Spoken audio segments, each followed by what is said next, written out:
Entonces, estamos en medio de esto y, digamos, la pandemia existió. Había que ser en ese momento muy pragmático y ayudar a los argentinos a transitar ese momento muy difícil, a los que perdieron el trabajo, a los que necesitaban alimentarse. Sin duda que eso hacía falta. Ahora, la forma en la que se hizo, bueno, creo que fue equivocada. Eso sumado al plan platita después, son todas cosas que estamos pagando hoy y donde ya va a ser muy difícil que bajemos esta tasa de inflación sin un giro copernicano. ¿Cuál es el giro copernicano? Bueno, digamos, yo creo que hay muchas cuestiones, ¿no? Hay que cambiar las expectativas. Entonces, en vez de, primero, digamos, el gobierno tiene que dejar de pelearse. O sea, esta cosa, donde la pelea permanente entre el presidente, la vicepresidente, el CULFAS y EASA, ese es el día a día del gobierno. Es invivible. No se puede gestionar un país de esa manera.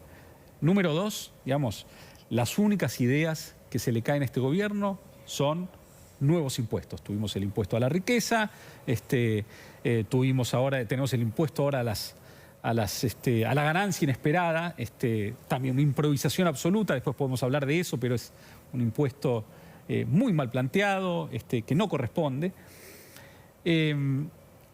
Y tenemos que tener un programa que de alguna manera nos explique cómo vamos a hacer para poner en caja el fisco, porque es la única manera en este momento de emitir menos pesos y de bajar la inflación.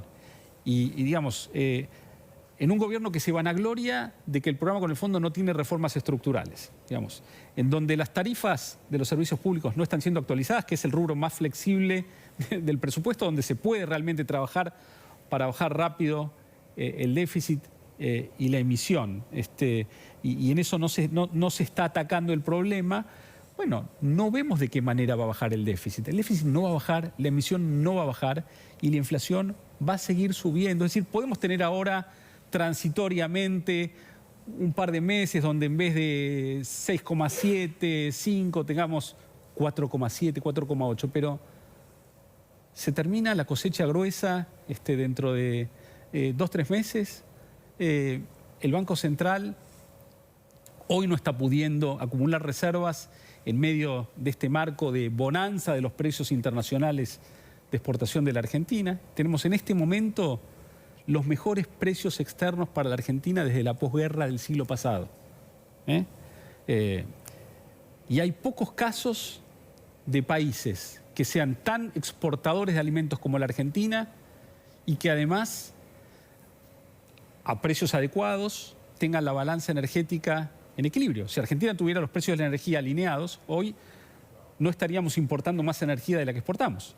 Hablemos de la deuda. Cristina Fernández de Kirchner, en los 100 años de YPF, lo citó a usted en un video en donde usted decía que había quedado desendeudada la Argentina después de el segundo mandato de Cristina. ¿Cómo tomó eso? Y hablemos de deuda en pesos versus deuda en dólares. Sí. Bueno, es un recorte, ¿no? Es una conferencia del año 2016, cuando yo no era ministro, en la fundación de Fernando Enrique Cardoso, en San Pablo, donde yo estaba describiendo la calamidad económica que había dejado el kirchnerismo para la Argentina. Tarifas atrasadas, déficit alto, un régimen de importaciones prohibidas, una economía cerrada, la infraestructura destruida, digamos, todo lo que había que reconstruir.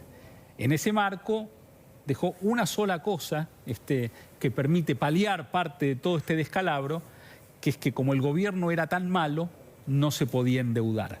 Y ese es el puente de plata que tiene la administración de Macri, que le permite, mientras va arreglando todo lo demás, financiarse con deuda en vez de con emisión monetaria o con reservas internacionales como hacía el gobierno anterior. Bien, ¿hay algo de esa toma de deuda con el fondo que debió haberse, con el diario del lunes, por supuesto, haber hecho distinto?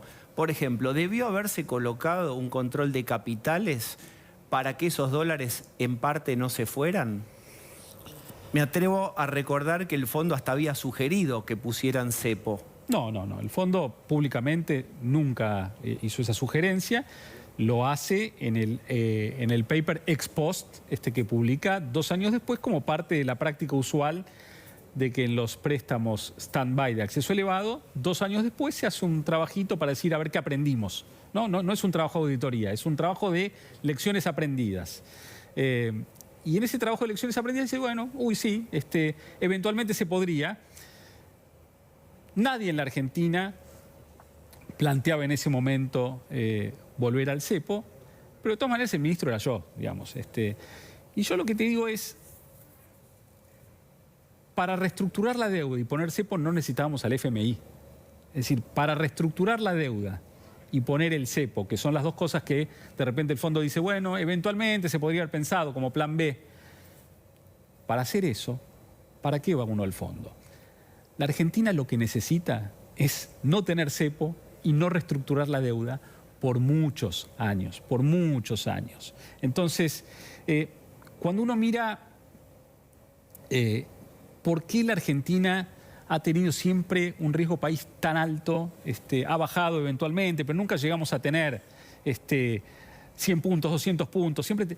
Bueno, esencialmente hay trabajos académicos, hay uno muy bueno del año 97 que escribieron Miguel Kigel y Gabriel Lopetegui, que se llama Entendiendo el riesgo país en la Argentina, que muestra que el factor relevante que explica la discrepancia del riesgo país en la Argentina con respecto al de vecinos, otros países, es la cantidad de defaults que ha hecho la Argentina, la cantidad de impagos.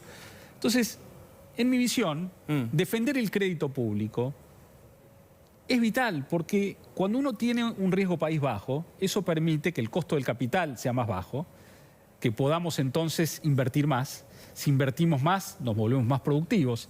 Si somos más productivos, los salarios son más altos, la sociedad es más próspera. Eso es lo que ha hecho todo el mundo. La objeción era que no estaban las reformas estructurales hechas como para que se pudiera no poner cepo. No es eso, es un conjunto de, digamos, es otra de las críticas al programa. Y ahí viene después la acusación de fuga, entre comillas. Bueno, pero todo eso ya sabemos que es una pavada. Pero, digamos, el tema de las reformas estructurales dice, bueno, al programa le faltaron reformas estructurales.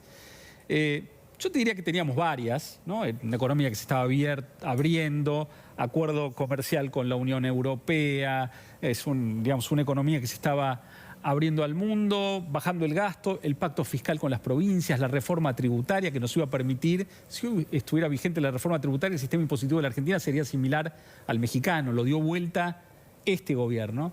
Ahora sí, ¿faltaban más reformas estructurales? Sí, faltan, y nosotros pensábamos hacerlas en el segundo mandato, una vez que fuéramos validados por la ciudadanía y además una vez que tuviéramos más número en las cámaras. Entonces, nosotros claramente pensábamos implementar una reforma previsional que la teníamos redactada, digamos, teníamos un conjunto de reformas para nuestro segundo mandato, pero nosotros entendíamos que el primer mandato era baja de gasto, normalización de la estructura impositiva, baja del déficit, convalidación electoral, reformas estructurales. Bueno, íbamos en ese camino, hemos sufrido un desvío transitorio, se escribió el prólogo de lo que va a ser un libro, y bueno, a partir del 23 veremos las reformas estructurales que no pudimos hacer en nuestro primer mandato. ¿Se puede en el 23 levantar el cepo?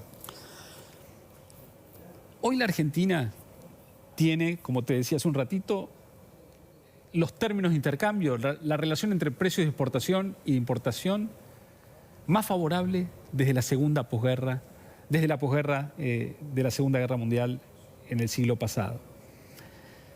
A mí no me cabe duda que en un gobierno que ataque el problema fiscal con fuerza y de entrada, y donde no sobren tantos pesos como sobran hoy, se puede remover una buena parte de los controles de capitales, una buena parte, digamos, como que nos quedemos con una brecha muy pequeña, digamos, que sea inocua y que no genere todos estos comportamientos distorsivos que vemos hoy de ataques sobre las reservas del Banco Central, pero la condición es que el fisco se ponga en orden rápido. Si el fisco se pone en orden rápido y entonces la emisión monetaria se derrumba y se elimina, el cepo se puede abrir probablemente de manera muy poco incruenta en términos inflacionarios.